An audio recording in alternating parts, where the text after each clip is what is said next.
gave Nikola Tesla this information. And then, of course, he ran with it because he was just really smart. And in 1902, Nikola Tesla apparently was even with like radio signals communicating with beings on Mars. But anyway, so that's how they got the technology. Now, supposedly Nikola Tesla was the first guy who came up with the idea to do even the nuclear bombs and the Philadelphia experiment,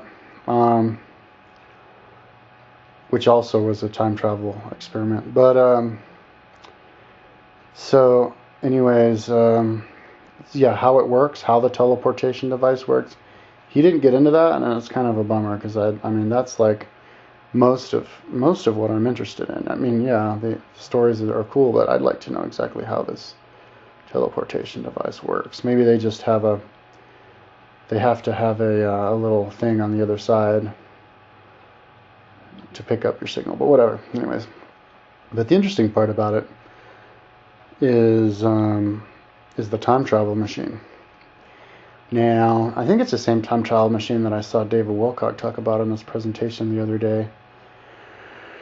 Now, the channel I got it on, it was the same channel of some person who had, if you type, I guess I'll do the link, but if I forget, if you type the hidden history of Atlantis, which I definitely recommend watching, this person also has a playlist of David Wilcock at some place somewhere, giving a presentation explaining that. And I guess it's the same thing as Jodie Foster in that movie Contact. It's the same exact device, only not quite as big, but it's still huge. It's like almost as big.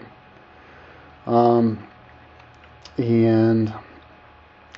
what it does is, and this is called Project Looking Glass, it's time travel. What it does is it's got, if you've seen the movie, it's got those things that spin around. And they spin around really fast, and maybe they're even made out of something special, but they spin around so fast that it creates a shield between where you are in the middle of the device and the outside of the world, the rest of the world that you live in. So the only part that actually gets into where you are is is basically the higher dimension, the dimension above us. You go to a higher dimension.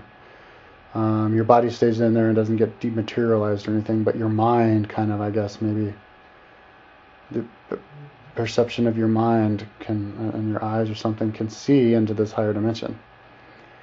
Brings it to you, and it's a dimension of where, I guess, he didn't explain it all, so I'm going to have to guess this myself. And I wish he did explain it.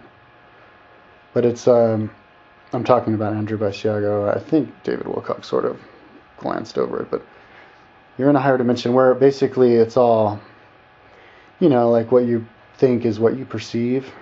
So where time doesn't exist, and it's just like you can just jump to whatever reality you want to. So if you want to look into the future, you go into the future. Now, he didn't explain how it works, but he said that when they somehow had the ability to take him to a specific time in the past, because they would go to specific times in the past and places in the past and specific times and places in the future. He didn't explain how it happened, but he said how the machine was designed, but he said how he was supposed to use it was he'd go in there and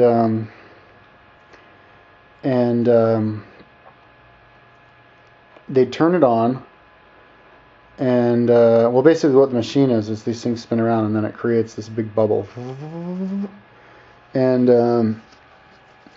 but I guess the bubble is like it's just you walk in there, and then I guess the air you push in with you is the air that you're going to breathe in it. And it seems you're in there in a really long time, but you're not in there that long, but it's not so sure how long. But he said the first 3 people who tried it were adults, and they died because they suffocated because they didn't bring enough oxygen into themselves, into the room with them. And I guess the oxygen would stay around them, kind of like the Earth's atmosphere would be sucked to the Earth. So the only people who they could use were children, because they needed really small people. Somehow it worked out, and he didn't understand how, but somehow it worked out. Or when you jump in that room, if you were small enough, you'd have enough oxygen to breathe. I don't know how it works. So they needed children to do it. Plus, they needed children because they needed unbiased observers. If they brought like adults in there, they couldn't trust them because the adults already had a preconceived notion, and I guess the mind and the preset judgments of the adult who goes in there would throw off the accuracy of the device. So what they would do is they get these little, like, you know, he called it tabula rosa, these, like, you know, white tablet, you know, kids, clean slate kids who didn't have any fixed idea about anything, and they'd train the kids very specifically to describe everything that they see. And I guess that's why this guy's so articulate. They'd ask him to describe, you know, everything, like what they see, you know, in any given moment. So anyways, they throw him in there, and they go, and the thing turns on, and it looks like he's like when you die and you have that tunnel with the little light at the end of the tunnel. It looks like that.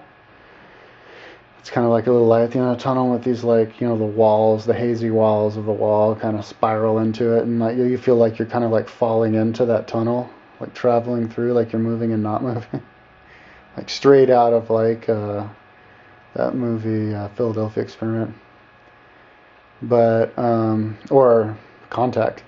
But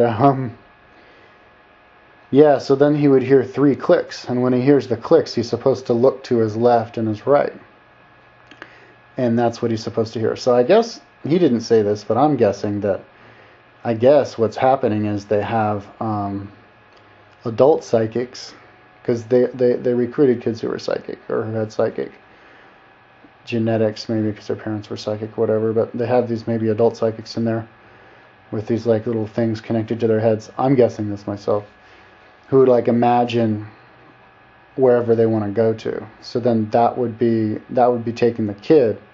So the kid would be seeing what the people imagine, who are hooked up to the machine, driving the machine.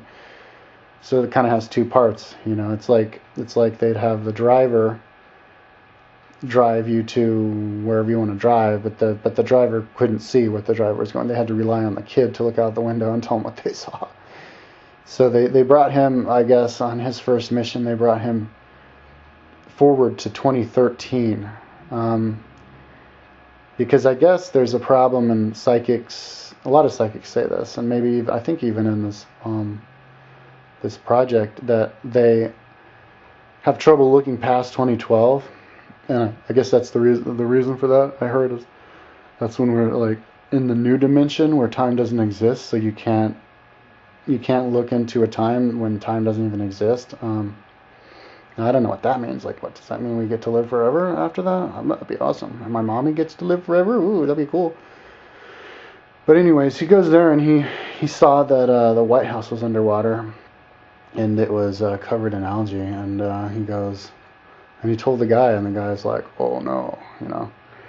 So, but, you know, obviously we're not going to have like catastrophe, but a lot of people see that kind of catastrophe happening then. And so I guess it's, you know, it is a possible future. At least in the minds of the people who were controlling the device.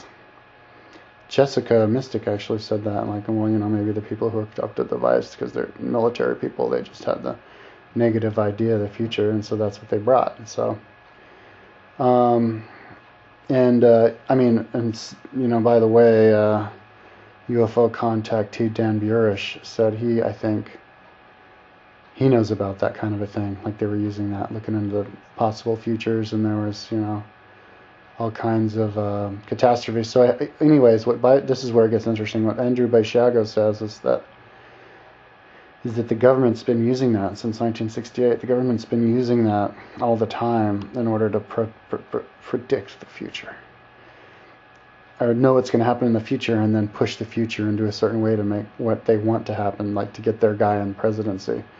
So he says that's how President Bush became president.